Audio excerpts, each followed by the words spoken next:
Nazism and the rise of Hitler.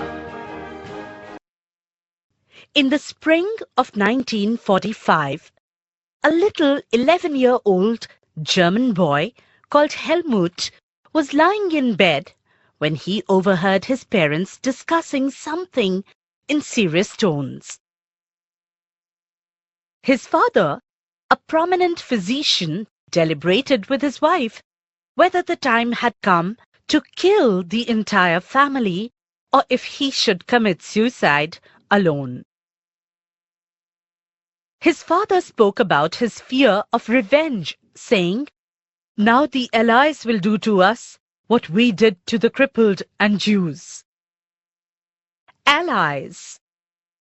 The Allied powers were initially led by the UK and France. In 1941, they were joined by the USSR and USA. They fought against the Axis powers, namely Germany, Italy, and Japan. The next day, he took Helmut to the woods, where they spent their last happy time together, singing old children's songs. Later, Helmut's father shot himself in his office. Helmut remembers that he saw his father's bloody uniform being burnt in the family fireplace. So traumatized was he by what he had overheard and what had happened that he reacted by refusing to eat at home for the following 9 years. He was afraid that his mother might poison him. Although Helmut may not have realized all that it meant, his father had been a Nazi and a supporter of Adolf Hitler. Many of you will know something about the Nazis and Hitler. You probably know of Hitler's determination to make Germany into a mighty power and his ambition of conquering all of Europe. You may have heard that he killed Jews. But Nazism was not one or two isolated acts. It was a system, a structure of ideas about the world and politics. Let us try and understand what Nazism is all about. Let us see why Helmut's father killed himself and what the basis of his fear was. अगर आप अपने syllabus के सारे chapters इस format में देखना चाहते हैं तो हमें डिस्क्रिप्शन में दिए गए नंबर पर कॉल करें। In May 1945, Germany surrendered to the Allies. Anticipating what was coming, Hitler, his propaganda minister, Goebbels, and his entire family committed suicide collectively in his Berlin bunker in April. At the end of the war, an international military tribunal at Nuremberg was set up to prosecute Nazi war criminals for crimes against peace, for war crimes, and crimes against humanity. Germany's conduct during the war, especially those actions which came to be called crimes against humanity, raised serious moral and ethical questions and invited worldwide condemnation. What were these acts? Under the shadow of the Second World War, Germany had waged a genocidal war which resulted in the mass murder of selected groups of innocent civilians of Europe.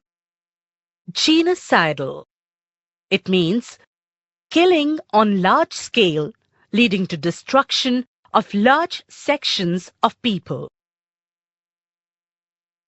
The number of people killed included 6 million Jews, 2 lakh gypsies, 1 million Polish civilians, 70,000 Germans who were considered mentally and physically disabled, besides innumerable political opponents.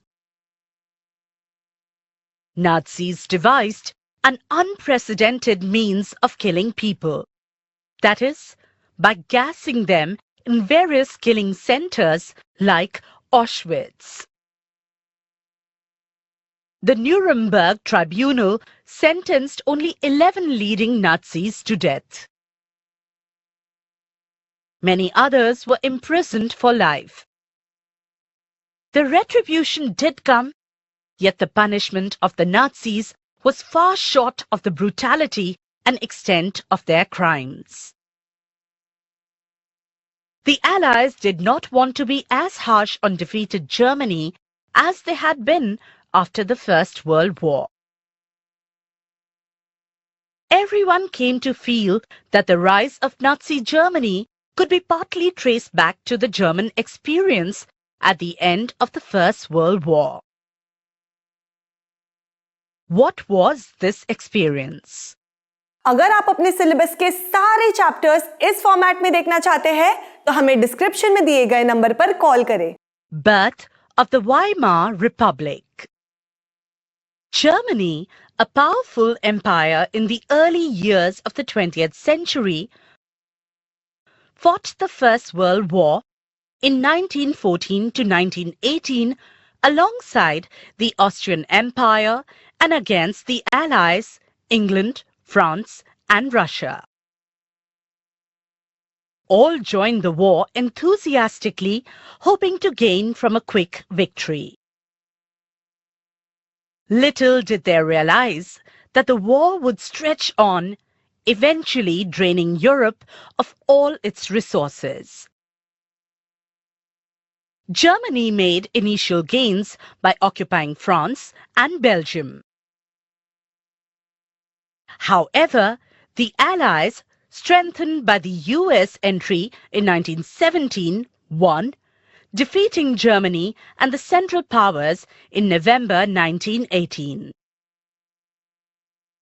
The defeat of Imperial Germany and the abdication of the Emperor gave an opportunity to parliamentary parties to recast German polity.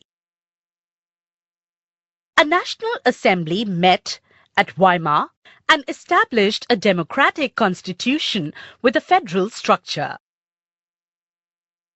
Deputies were now elected to the German Parliament or Reichstag on the basis of equal and universal votes cast by all adults, including women.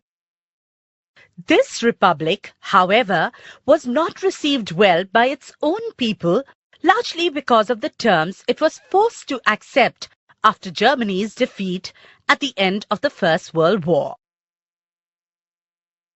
The peace treaty at Versailles with the Allies was a harsh and humiliating peace. Germany lost its overseas colonies, a tenth of its population, 13% of its territories, 75% of its iron, and 26% of its coal in France, Poland, Denmark, and Lithuania. The Allied powers demilitarized Germany to weaken its power. The War Guilt Clause held Germany responsible for the war and damages the Allied countries suffered. Germany was forced to pay compensation amounting to £6 billion. The Allied armies also occupied the resource-rich Rhineland for much of the 1920s. Many Germans held the new Weimar Republic responsible for not only the defeat in the war, but the disgrace at Versailles. अगर आप अपने syllabus के सारे chapters इस format में देखना चाहते हैं तो हमें डिस्क्रिप्शन में दिए गए नंबर पर कॉल करें। ऐसे ही और एजुकेशनल वीडियोस देखने के लिए हमारे चैनल होम रिवाइज को सब्सक्राइब करें।